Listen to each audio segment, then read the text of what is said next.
Welcome back. Macon Violence Prevention, or MVP, received $500,000 to fund organizations committed to curbing crime. County commissioners approved the additional grant money after seeing a drop in homicide rates and teen violence. Carmen Brown spoke with one of the previous recipients who say the grant helped them fill the gaps.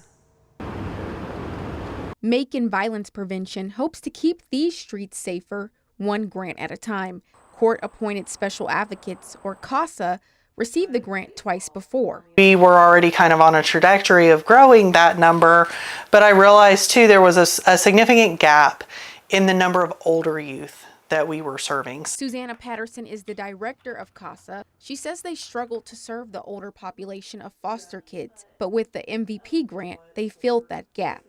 We were able to double the percentage of 12-year-old plus youth that we were serving. They brought in 27 more volunteers since getting the grant. By increasing the number of volunteers that we have, we've been able to increase the number of those older youth who have a volunteer. MVP coordinator Jeremy Grissom says teen crimes dropped by 67% in Macon since the initiative started.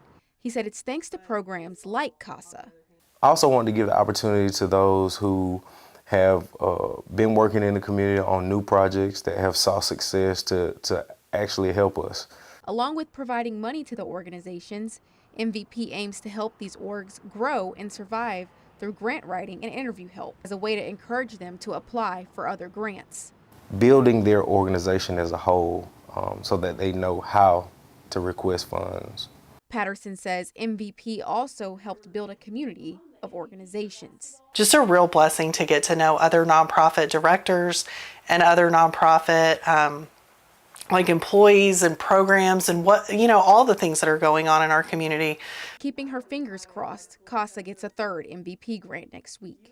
In Macon, Carmen Brown, 13 WMAZ News. In 2 years, the program sent more than $1.5 million to 56 organizations. The Community Foundation will announce the round 3 grant recipients next week.